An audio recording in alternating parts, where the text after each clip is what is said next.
Que le Seigneur soit abondamment béni. Depuis le mercredi passé, j'ai commencé une série de prédications sur vivre par la foi.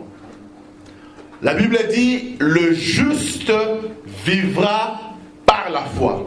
Aide-moi un peu, regarde ton voisin ou ta voisine, dis-lui, le juste vivra par la foi. Le juste vivra par la foi. Je voudrais, j'ai procédé aux définitions, tout ça, le mercredi passé, notamment la définition de qui est un juste et c'est quoi la foi. Ce matin, je vais essayer de parler un peu sur le langage de la foi. Parce que le mercredi passé, je dis, la foi avait un langage. La foi avait une manière de parler. Celui qui vit par la foi a un langage. Alléluia. Il ne parlait pas comme tous les autres parlent. Il a un langage particulier. Et j'ai prié Dieu que tu puisses avoir ce langage de la foi qui produit des miracles. Amen. On va s'élever pour lire la parole du Seigneur. Je suis dans Nombre chapitre 14. On va lire quelques versets ce matin. Nombre chapitre 14. Du premier verset jusqu'au verset 12e. Nombre chapitre 14, 1 à 12. Je lis au nom de Jésus. Amen.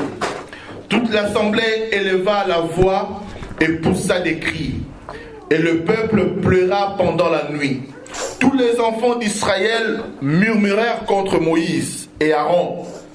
Et toute l'assemblée leur dit, que ne sommes-nous morts dans le pays d'Égypte, ou que ne sommes-nous morts dans ce désert? Pourquoi l'Éternel nous fait-il aller dans ce pays où nous tomberons par l'épée, où nos femmes et nos petits-enfants deviendront une proie? Ne vaut-il pas mieux pour nous retourner en Égypte? Et ils se dirent l'un à l'autre, nommons un chef et retournons en Égypte. Moïse et Aaron tombèrent sur leur visage, en présence de toute l'assemblée réunie des enfants d'Israël. Et parmi ceux qui avaient exploré le pays, Josué fils de Nun et Caleb fils de Jephuné déchirèrent leurs vêtements et parlèrent ainsi à toute l'assemblée des enfants d'Israël.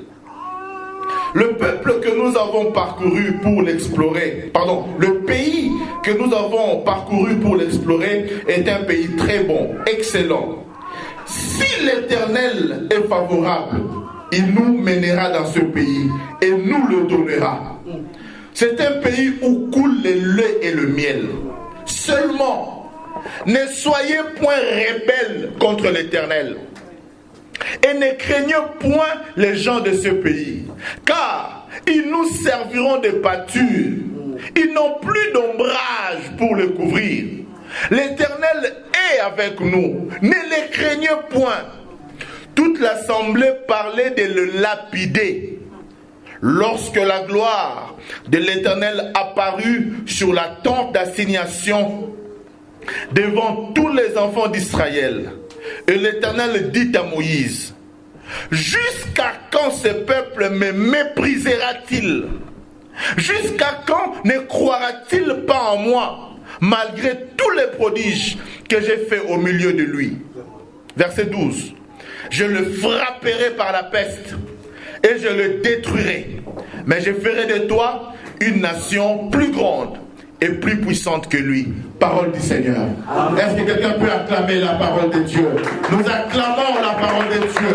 Nous acclamons pour les hommes mieux que ça. Acclamons pour la parole de Dieu. Jésus, merveilleux, merveilleux. Merci de prendre place. Que le Seigneur soit béni ce matin. J'étais en train de méditer sur ce passage et il y a beaucoup de choses qui m'ont interpellé. Il y a des termes qui sont cités ici, qui sont des termes très forts. Alléluia. Vous savez, dans la marche avec Dieu, sans la foi, on ne peut pas marcher avec Dieu. Je disais, sans la foi, on ne peut pas marcher avec Dieu. Pour marcher avec Dieu, il faut la foi.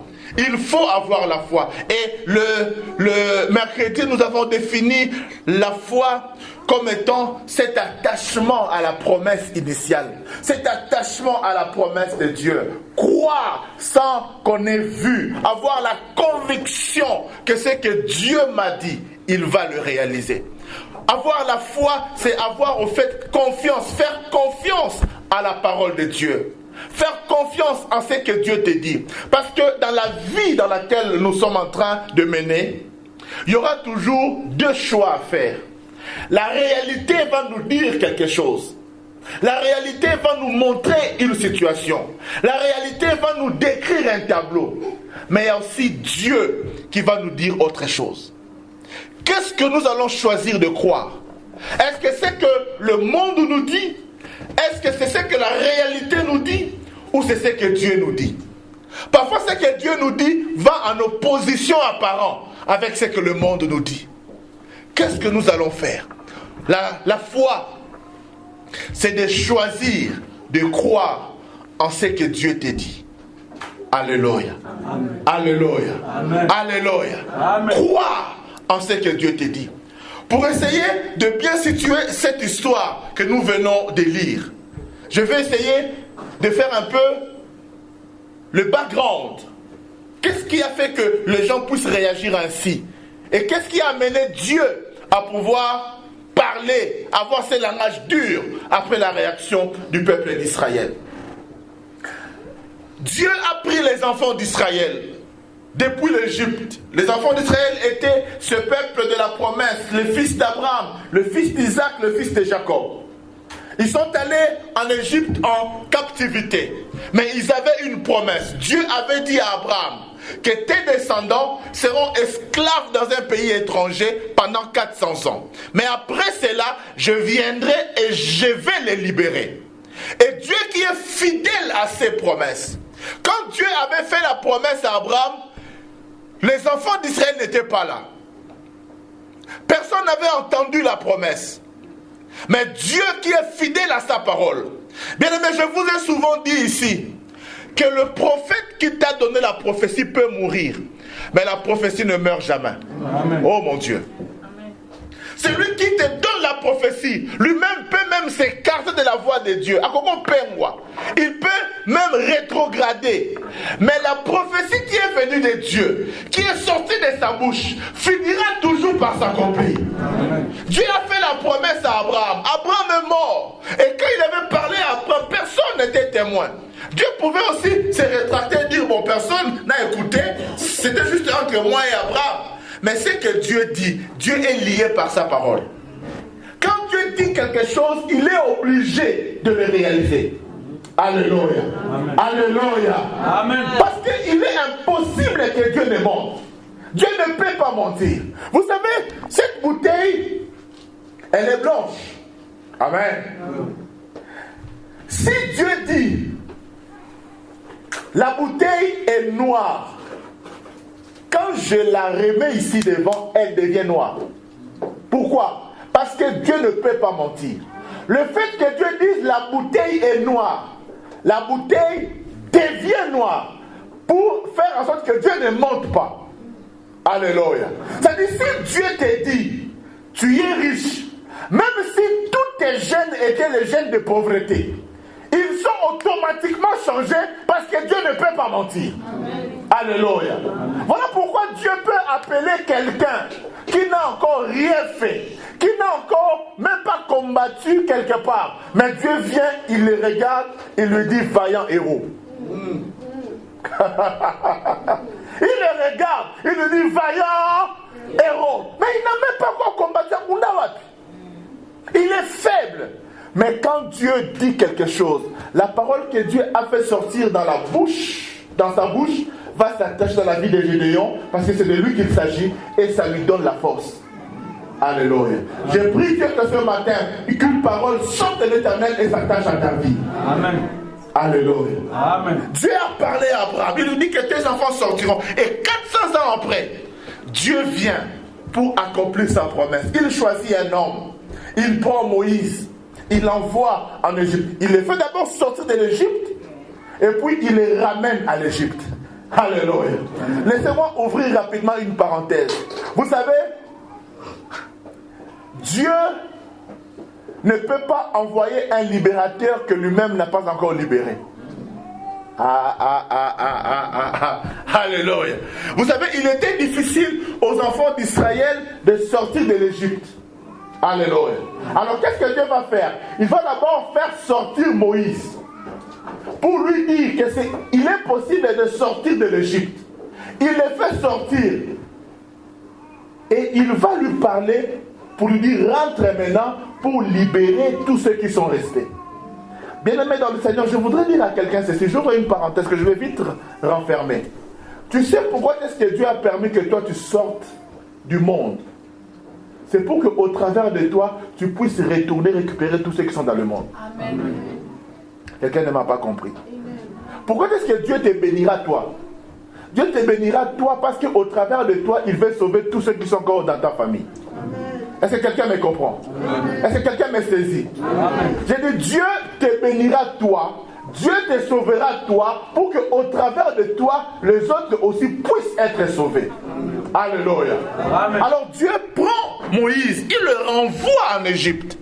Et en Égypte, il ne les libère pas de manière facile. Il les libère avec des prodiges. Écoutez-moi très bien, parce que je vous amène quelque part. Dieu opère des miracles extraordinaires. L'Égypte, en ces temps-là, c'était un peu, pour essayer de comparer, comme les États-Unis aujourd'hui. Une grande puissance, avec des chars, avec une armée très forte. Mais Moïse a combattu contre Israël sans aucune arme.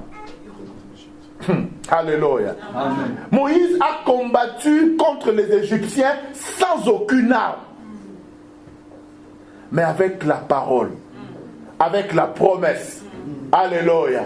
Bien-aimé dans le Seigneur, tu ne comprendras pas comment est-ce que tu gagneras tous tes ennemis. Et se coalisent avec des grandes armes. Mais toi, avec Dieu seulement, tu accompliras des exploits. Amen. Je dis, avec Dieu, tu accompliras des exploits. Amen. Parce que ce que tu ne sais pas, laisse-moi te dire ceci. Ce que tu ne sais pas, c'est qu'avec Dieu, tu es toujours majoritaire. Amen. Avec Dieu, tu es toujours le plus fort. Amen. Avec Dieu, tu es toujours le plus fort. Amen. Avec Dieu, tu ne perdras jamais. Avec Dieu, tu n'échoueras jamais.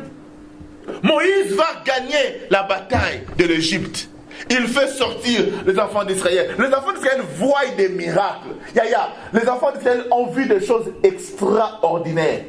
Est-ce que tu as déjà vu de ce côté? Vous êtes dans la même ville, dans le même quartier, mais ici à droite, tout est sombre. Ici à gauche, tout est clair.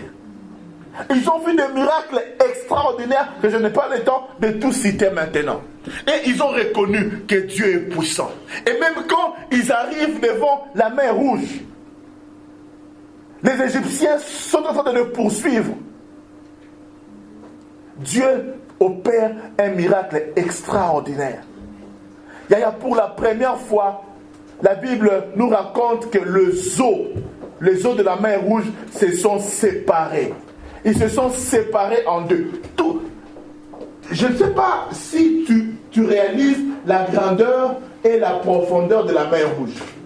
Ce n'est pas un petit fleuve du quartier. C'est un grand fleuve. Alléluia. Amen. Il y a des bateaux qui sont engloutis dans ce fleuve-là. Il y a des bateaux qui sont anéantis dans ce fleuve-là. Mais écoute, la Bible dit, Dieu sépara la mer Rouge. Et il fit traverser les enfants d'Israël à pied sec. Quel miracle!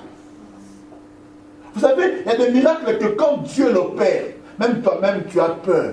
Et ça le somme. Tu ne réalises pas que, est-ce que ça c'est vraiment Dieu? Alléluia. Amen. Vous savez, c'est pourquoi même quand Dieu opère un miracle, il faut avoir la foi. Amen. La foi pour demeurer dans le miracle. Aide-moi à dire la foi. La foi. Imaginez un peu, il y a la mer qui se sépare en deux. Et Dieu te dit, entre maintenant.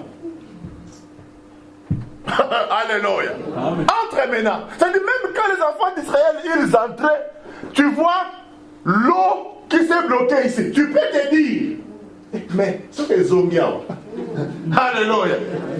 C'est ce qui est arrivé à Pierre. Pierre dit à Jésus, si c'est vraiment toi, dis-moi de venir. Jésus lui dit, viens. Pierre a commencé à marcher. Alléluia. Mais à un moment, il a manqué de foi.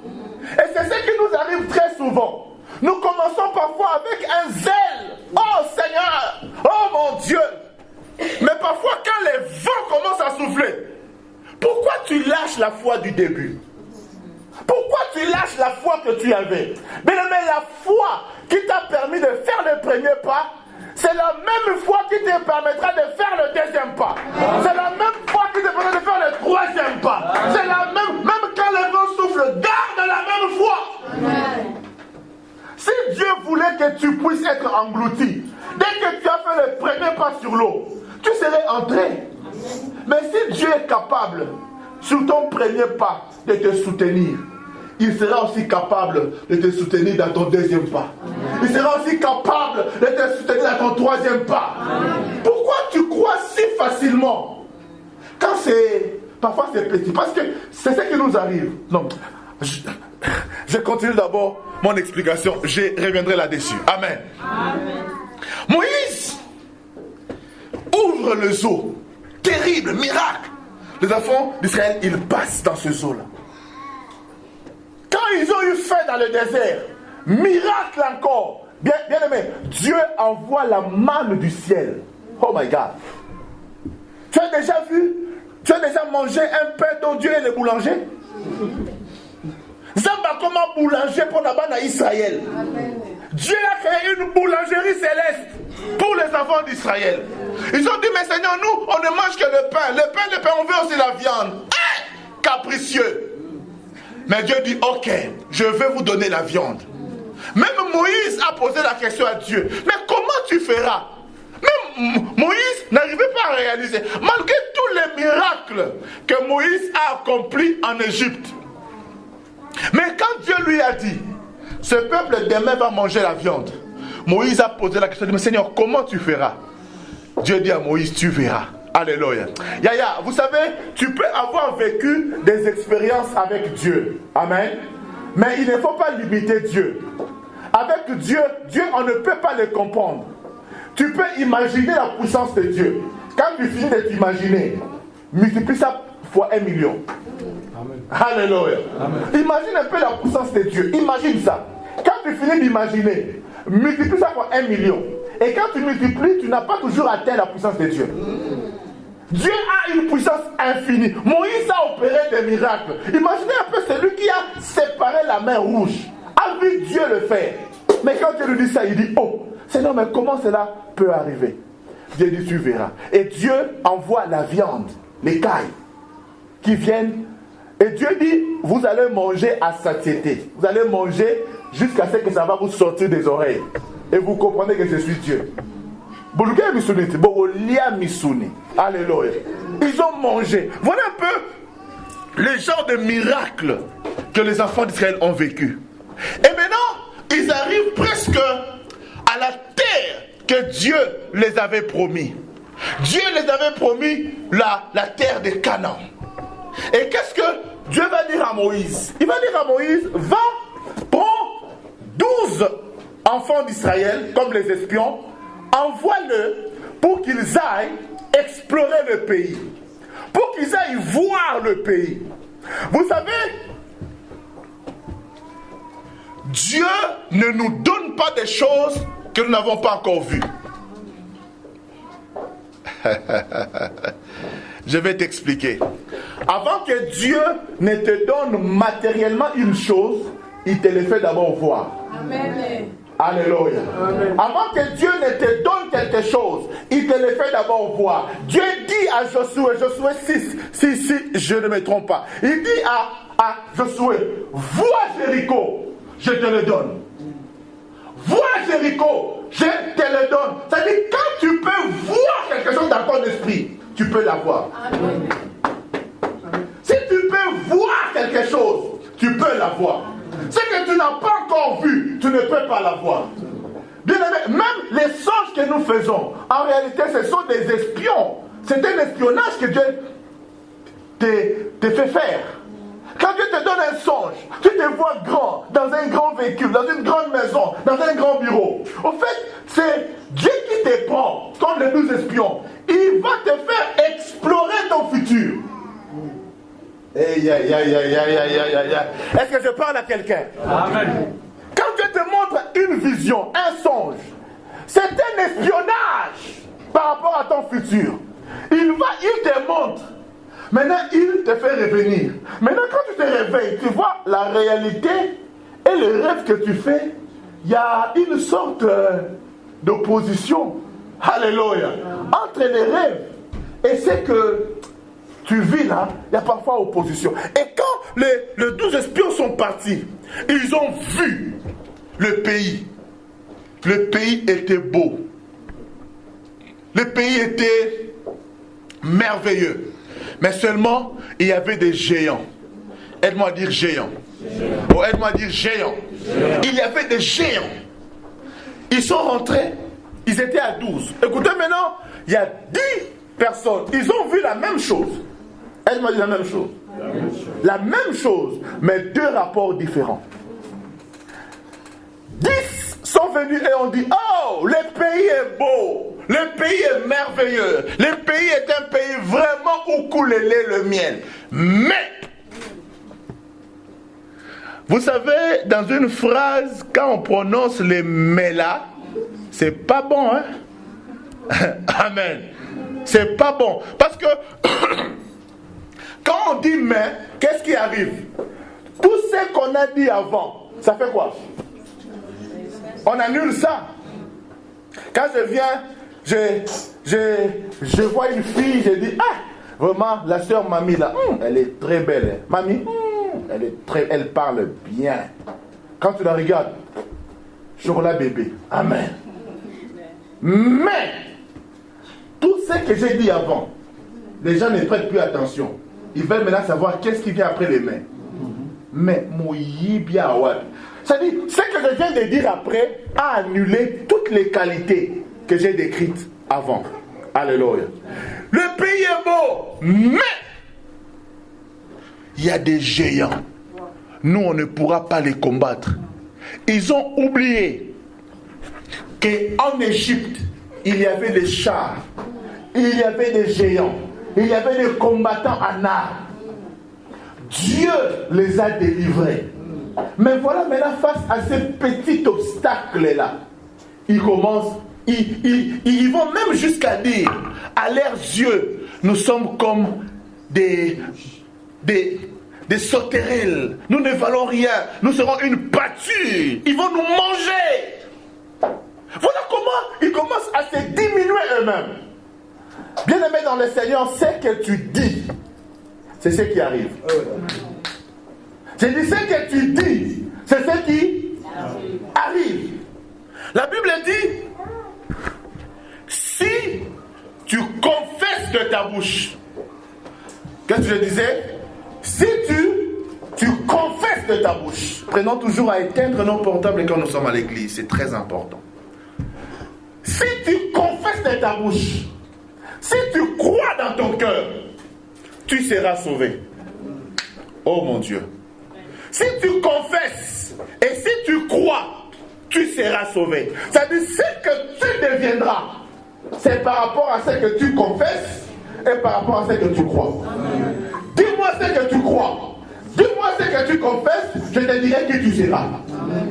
Ce que nous devenons dépend de ce que nous confessons. Et ce que nous confessons vient de ce que nous croyons. Qu'est-ce que tu crois?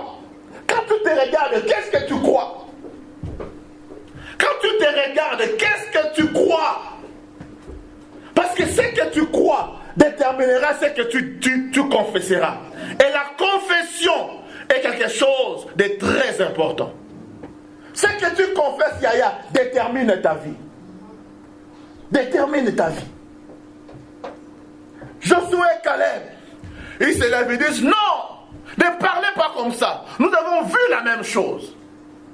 Mais ce qui est vrai, c'est que Oui, ils sont des géants, mais nous avons Dieu. Oui, ils sont des géants, mais nous avons Dieu. L'ombrage n'est plus sur eux, l'ombrage est sur nous. Autrement, il disait qu'avant, Dieu les avait couverts pour qu'ils soient là. Mais maintenant, l'ombrage les a quittés. L'ombrage est sur nous. Je voudrais dire à quelqu'un ceci. Si les fils d'Anak étaient là, si les géants étaient là, c'était pour que tout le peuple n'aille pas prendre Canaan. S'il n'y avait pas de géants à Canaan, tout le peuple pouvait s'amuser, faire la guerre et aller prendre Canaan. Alléluia. En réalité, Dieu avait placé les fils d'Anak, les géants, pour seulement protéger la terre d'Israël, jusqu'à ce qu'Israël puisse arriver. Yaya, ce que Dieu a prévu pour toi est pour toi. N'aie pas peur des fils d'Anak. N'aie pas peur des fils d'Anak. S'ils sont forts, c'est parce que Dieu, en fait, voulait seulement protéger quelque chose qui était vraiment à toi. Amen. Laissez-moi illustrer cela. Tu peux voir un jeune homme qui est toujours entouré d'une très jolie fille. Alléluia. Une très jolie fille.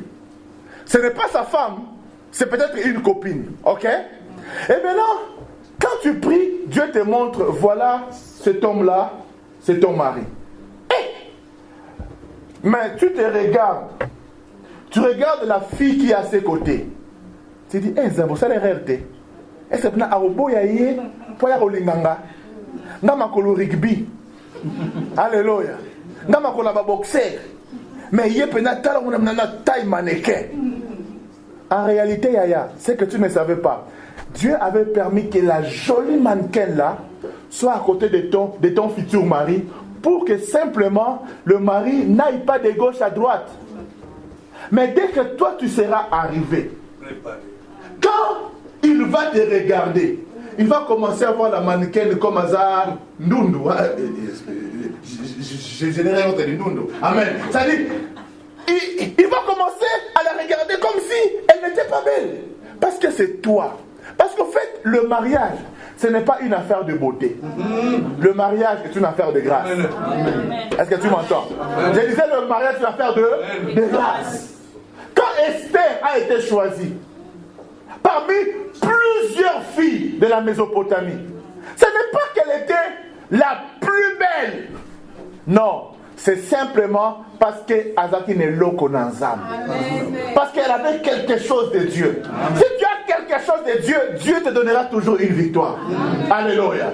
Les fils d'Anak étaient là, forts, géants, mais seulement pour protéger les enfants d'Israël. Si un autre peuple venait, ils allaient les terrasser. Parce que Dieu les avait couverts de son ombrage pour protéger la terre d'Israël. Mais quand le temps est arrivé, Israël était là. Caleb a eu la révélation. Il dit non, ils n'ont plus l'ombrage. L'ombrage n'est plus sur eux. L'ombrage est sur nous. Et dans le langage que les 10 autres disaient, écoutez maintenant, c'est que je suis vraiment en train de chercher maintenant à dire. Caleb dit, ne soyez pas rebelles contre l'Éternel. Au fait, parler en mal, te dédaigner, c'est être rebelle contre Dieu. Celui qui marche avec Dieu, mais qui n'a pas le langage de la foi, est un rebelle. Et Dieu, plus tard, il dira, pourquoi ce peuple me méprise-t-il? Bien, mais si tu n'as pas le langage de la foi, c'est comme si tu méprisais Dieu. Oui. Voilà pourquoi Dieu dit quelque part, sans la foi, nul ne peut être agréable à Dieu. Pour être agréable à Dieu, il faut avoir la foi. Or, la foi s'exprime par le langage, par ce que nous disons. Tu ne peux pas dire j'ai la foi, et pourtant tu ne le manifestes pas dans ton langage. Il faut que ton langage soit un langage de foi. Quand tu parles, il faut toujours parler en positif. Il faut toujours parler en positif. Vous savez, ce que nous disons, je disais tout à l'heure, ce que nous disons détermine ce que nous serons.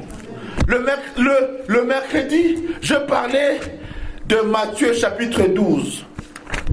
Un verset que j'ai lu très souvent. Mais le mercredi, Dieu m'a inspiré quelque chose de très profond. Matthieu 12, verset 36 et 37. La Bible dit, je vous l'ai dit, au jour du jugement, aide-moi un peu à dire le jour du jugement.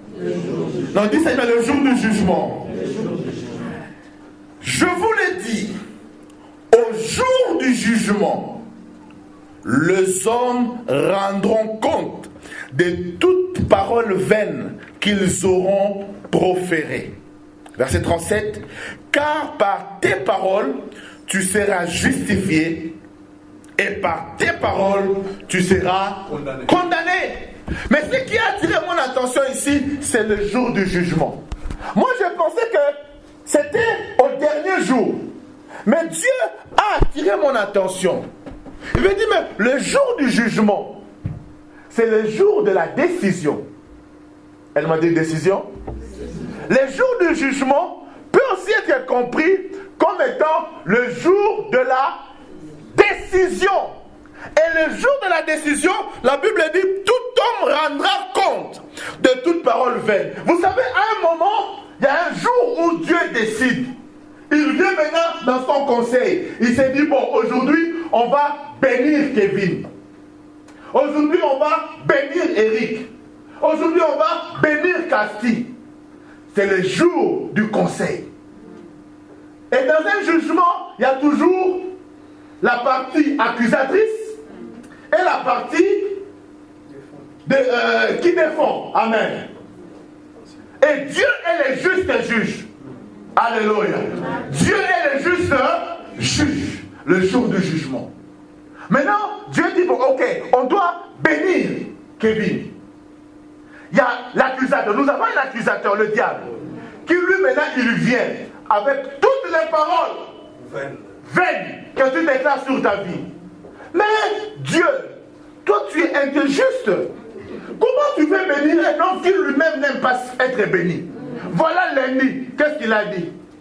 Moi, Saint-Étienne, je suis venu seulement accompagner les autres. Moi, là, vraiment, je suis maudit. Ma famille est pauvre. Je ne réussirai pas. Mais c'est tout ce qu'il dit. Comment tu peux bénir un homme comme ça? Et comme Dieu ne peut pas te bénir si tu ne le veux pas. Parce que ce que tu dis, c'est ce qui permet à Dieu de juger. Amen. Alléluia. Amen. Au jour du jugement, tes paroles vont te condamner ou vont te justifier. Voilà pourquoi ce matin, je voudrais dire à quelqu'un, aie le langage de la foi. Bien aimé, même si la réalité te présente des situations difficiles, compliquées, mais aie toujours la foi pour dire, ça marchera, amen. Ça réussira, amen. Ça ira. Amen. Alléluia. Amen. Parce que quand Dieu te fait la promesse, Yaya, Dieu ne la trahit jamais.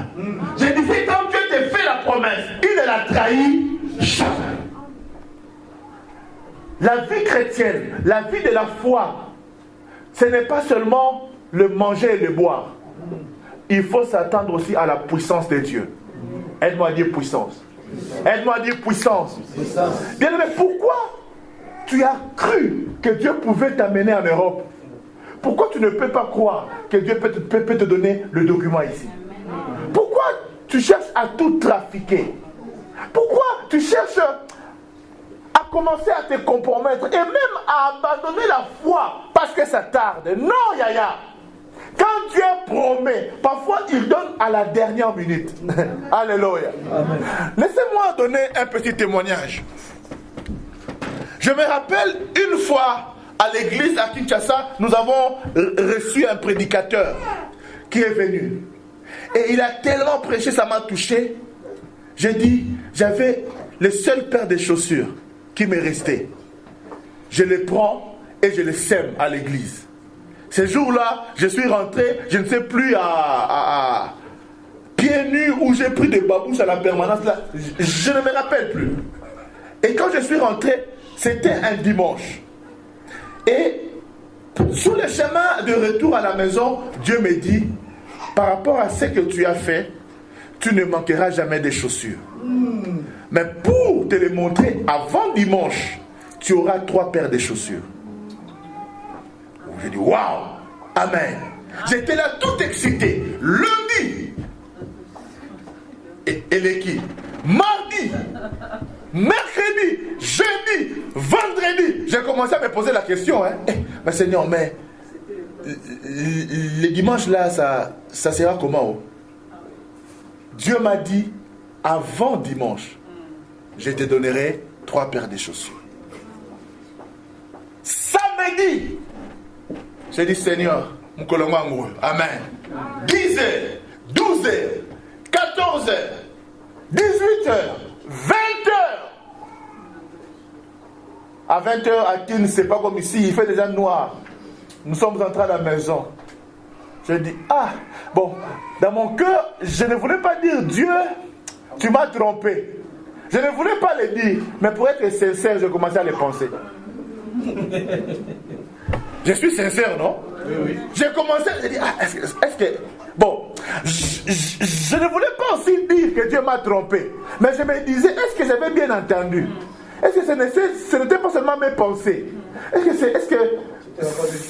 C'était vraiment la voix de Dieu? Parce que je ne pouvais pas croire que Dieu pouvait me mentir. Alléluia. À 20h, on était assis là avec mon père et toute la famille. On regardait les informations.